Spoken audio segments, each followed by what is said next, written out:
Di masa depan, suhu bumi semakin meningkat karena pemanasan global yang sangat parah. Kebakaran terjadi di mana-mana. Para pemimpin di seluruh dunia sepakat melakukan eksperimen menyebarkan senyawa CW7 ke atmosfer bumi untuk mengatasi pemanasan global ini. Namun akibatnya justru sangat mengerikan. Senyawa CW7 membuat suhu bumi tiba-tiba menurun secara sangat drastis. Bumi pun membeku. Tidak ada satupun makhluk yang mampu bertahan hidup karena hawa dingin yang sangat ekstrim. Sekelompok umat manusia berhasil bertahan hidup dengan menaiki kereta yang selalu berjalan tidak pernah berhenti untuk menjaga suhu di dalam kereta tetap hangat. Kereta itu terus berjalan tiada henti mengelilingi dunia. 17 tahun kemudian, di dalam gerbong kereta paling belakang terdapat puluhan penumpang ilegal yang dijaga ketat oleh petugas bersenjata. Di kerumunan penumpang ilegal itu, terdapat seorang pria yang bernama Curtis dan sahabatnya Edgar. Curtis memperhatikan rentang waktu saat pintu-pintu di gerbong itu membuka dan menutup. Curtis dan Edgar merencanakan sesuatu. Di sini para petugas membagikan jeli hitam sebagai makanan sehari-hari para penumpang ilegal tersebut. Salah satu petugas lalu bertanya, apakah di antara para penumpang ilegal ada yang bisa bermain violin? Seorang pria tua bersama istrinya mengajukan diri karena mereka berdua dulunya adalah pemain violin profesional. Namun petugas itu hanya butuh satu orang saja. Pria tua itu pun menolak jika dia harus pergi tanpa istrinya. Tiba-tiba petugas itu menghajar dan menginjak jari tangan istri pria tua itu hingga cacat. Wanita itu tidak bisa bermain violin lagi. Pria tua itu pun dipaksa untuk ikut oleh petugas. Sudah 17 tahun lamanya, para penumpang gelap di kereta itu diperlakukan secara kasar. Curtis dan Edgar kemudian mencari sesuatu di antara jeli hitam yang dimakan para penumpang. Mereka akhirnya menemukan jeli yang dimaksud dipegang oleh seorang anak yang bernama Timmy. Curtis meminta jeli yang ada di tangan Timmy dengan ditukar dengan 2 jeli. Namun Timmy menolak dan malah kabur. Curtis pun meminta bantuan ibu Timmy yang bernama Tanya. Setelah dibujuk, Timmy akhirnya bersedia memberikan jeli miliknya. Di dalam jeli itu terdapat kapsul yang berisi kertas bertuliskan sebuah nama, yaitu Namgong. Curtis meminta pendapat kepada tetua di sana yang bernama Gilliam. Gilliam adalah orang yang paling dihormati di antara para penumpang gelap itu. Curtis memberitahu kalau dia mengenal nama di dalam kertas itu. Itu adalah nama seorang petugas keamanan yang bisa membantunya membobol pintu gerbong kereta. Namun orang itu saat ini ada di dalam penjara karena kecanduan senyawa kronol. Curtis memberitahu Gilliam, dia sudah memperhatikan kapan pintu-pintu gerbong belakang akan dibuka. Curtis bisa membebaskan Namgong yang hanya berjarak 3 gerbong dari sana. Setelah membebaskan pria itu, Curtis berniat membobol gerbong paling depan. Curtis ingin membunuh pemilik kereta yang bernama Wilford untuk menguasai kereta itu. Gilliam memperingatkan Curtis untuk berhati-hati karena pemberontakan sebelumnya selalu gagal. Namun di sini Curtis yakin kalau di bawah kepemimpinannya, dia akan berhasil menguasai kereta. Saat sedang beristirahat, beberapa petugas datang menggeledah para penumpang ilegal itu. Petugas itu mengumpulkan mereka. Petugas itu lalu mengumpulkan anak-anak untuk maju ke depan dengan alasan pemeriksaan kesehatan. Seorang wanita gemoy lalu datang mengukur tinggi anak-anak itu satu persatu. Wanita itu lalu melihat sesuatu yang mencurigakan. Ternyata Tanya menyembunyikan Timmy di dalam bajunya. Timmy pun dipaksa untuk diambil. Setelah diukur, wanita itu membawa Timmy dan seorang anak lagi yang bernama Andy. Ayah Andy, Andrew, mengamuk melempar sepatu dan mengenai wanita gemoy hingga mengeluarkan darah. Andrew pun dihajar oleh petugas. Wanita gemoy itu mengambil Andy dan Timmy menuju gerbong depan. Sebagai hukuman akibat kelakuan lancangnya, lengan kanan Andrew dikeluarkan dari kereta dengan paksa. Wakil pemilik kereta yang bernama Mason lalu berpidato di hadapan para penumpang ilegal. Mason mengecam aksi pelemparan sepatu itu. Mason menyuruh para penumpang ilegal itu untuk mematuhi apapun keputusan yang diberikan oleh pemilik kereta, karena mereka sudah diberi tumpangan secara gratis. Jika tidak, mereka pasti sudah mati membeku di luar sana. Lengan Andrew pun ditarik kembali. Terlihat lengan itu sudah membeku. Ajudan Mason lalu memalu lengan Andrew hingga hancur. Melihat hal ini, Edgar sangat ingin menolong Andrew, namun Curtis mencegahnya karena belum saatnya mereka bertindak. Setelah pasukan penjaga pergi, para penumpang gelap itu bahu-membahu mengumpulkan drum-drum yang ada di sana sesuai perintah Curtis. Curtis sendiri pergi menemui pecandu kronol, yaitu benda limbah mesin yang memabukkan dan membuat halusinasi jika dihirup. Curtis menukar kronol-kronol itu dengan jelly yang dia miliki. Keesokan harinya, para petugas kembali datang untuk pembagian jatah jelly hitam. Curtis pun curiga kalau senjata yang dimiliki oleh para petugas itu tidak ada pelurunya. Mereka pasti kehabisan peluru di saat pemberontakan 4 tahun lalu. Malam harinya, para penumpang gelap itu bahu-membahu menggotong drum-drum yang sudah dirakit sedemikian rupa. Tanya lalu memberitahu Curtis kalau dia berniat ikut membantu pemberontakan ini karena Tanya ingin menolong anaknya yang diculik.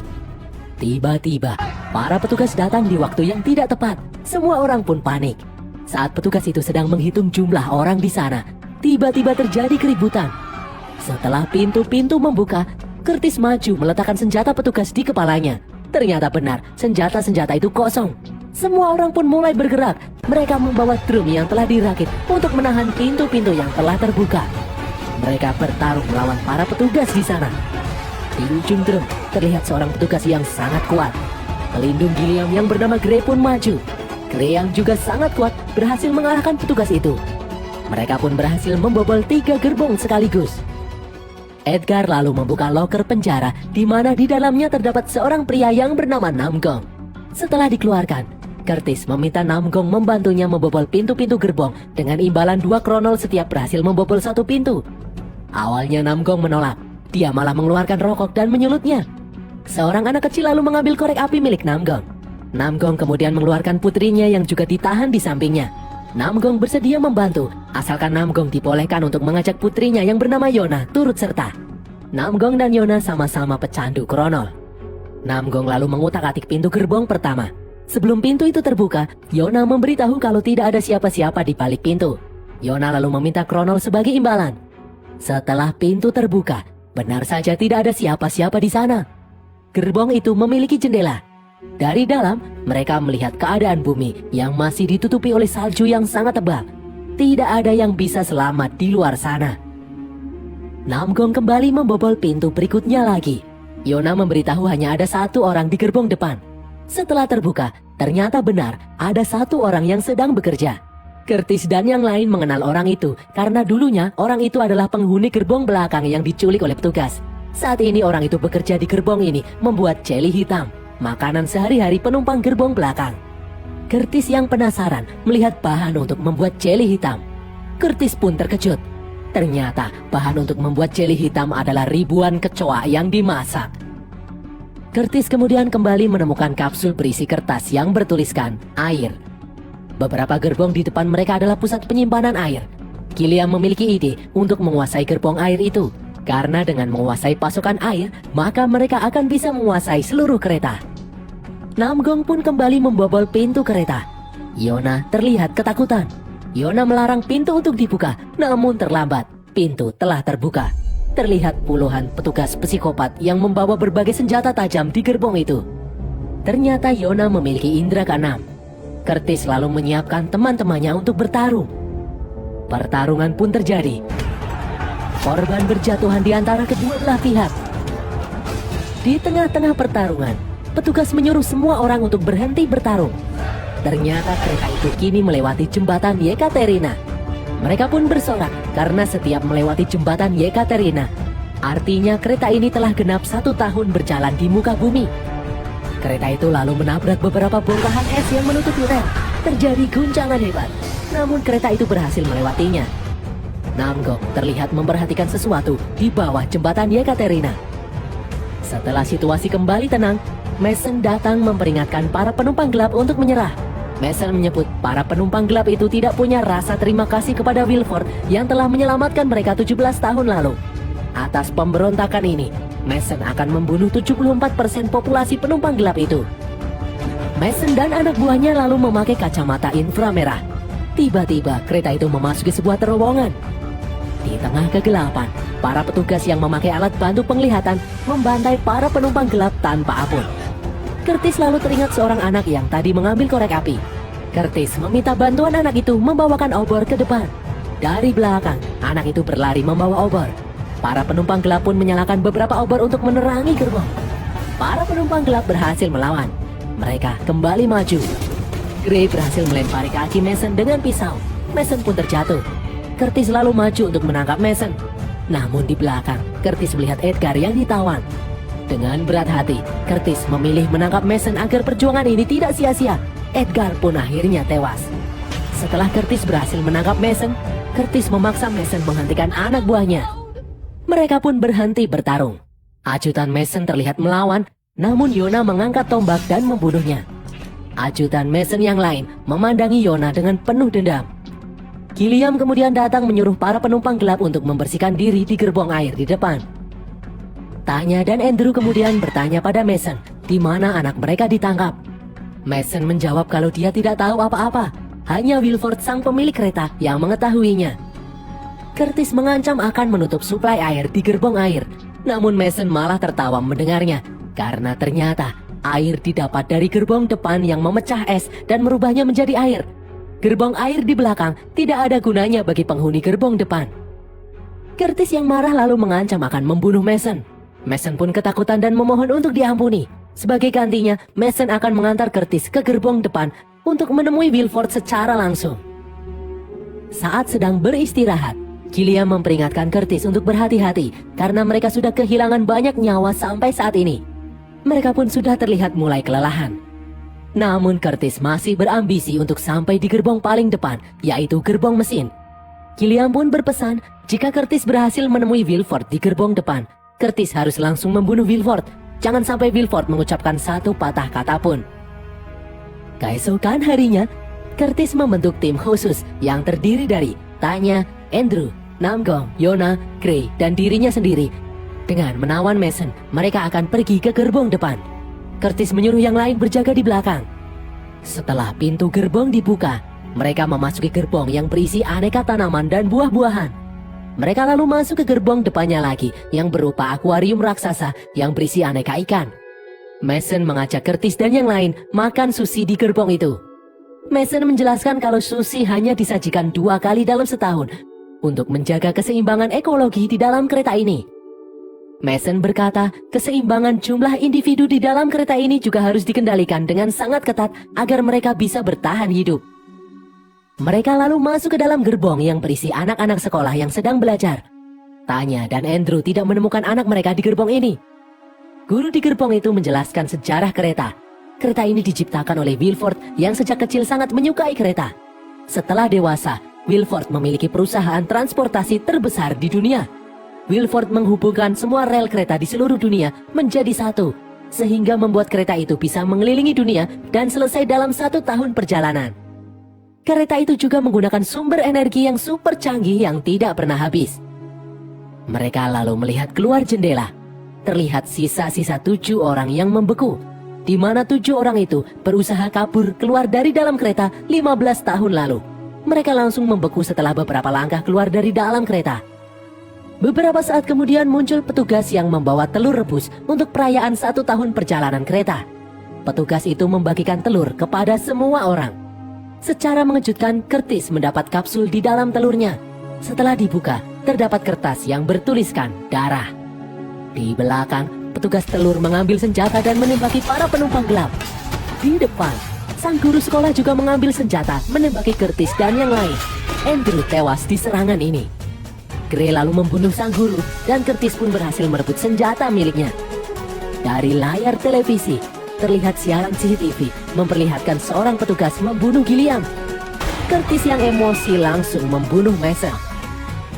Curtis lalu mengajak mereka untuk terus bergerak ke depan. Mereka melewati gerbong-gerbong yang mewah. Banyak orang-orang kaya yang sedang bersantai di gerbong depan. Saat kereta berbelok, dari belakang ajudan Mason menembaki Curtis dari jendela. Curtis pun sadar kalau mereka sedang dikejar. Dari lubang kaca, Namgong memandangi sebutir salju yang masuk. Curtis kemudian mengajak yang lain untuk bergegas. Di belakang, ajudan Mason masuk ke dalam gerbong sauna. Gray lalu melempar ajudan itu dengan pisau, namun ajudan itu berhasil mengalahkan Gray. Curtis mencoba menembak namun malah dirinya yang kena tembakan di lengan. Tanya kemudian maju, namun Tanya malah terkena tembakan hingga tewas. Ajudan Mason itu lalu menghajar Curtis hingga pingsan. Saat akan menusuk Curtis, Gray menahannya. Namun akibatnya, ajudan Mason menusuk Gray hingga tewas. Ajudan Mason lalu menemukan persembunyian Namgong dan Yona. Namgong bisa melawan. Curtis yang kembali siuman langsung menusuk perut ajudan Mason hingga tak bergerak lagi. Curtis lalu melihat Tanya dan yang lain telah tewas. Curtis, Namjoon dan Yona pun kembali bergerak menuju gerbong depan. Mereka melewati gerbong yang berisi para penumpang yang sedang berpesta. Namjoon dan Yona merampas kronol yang ada di meja.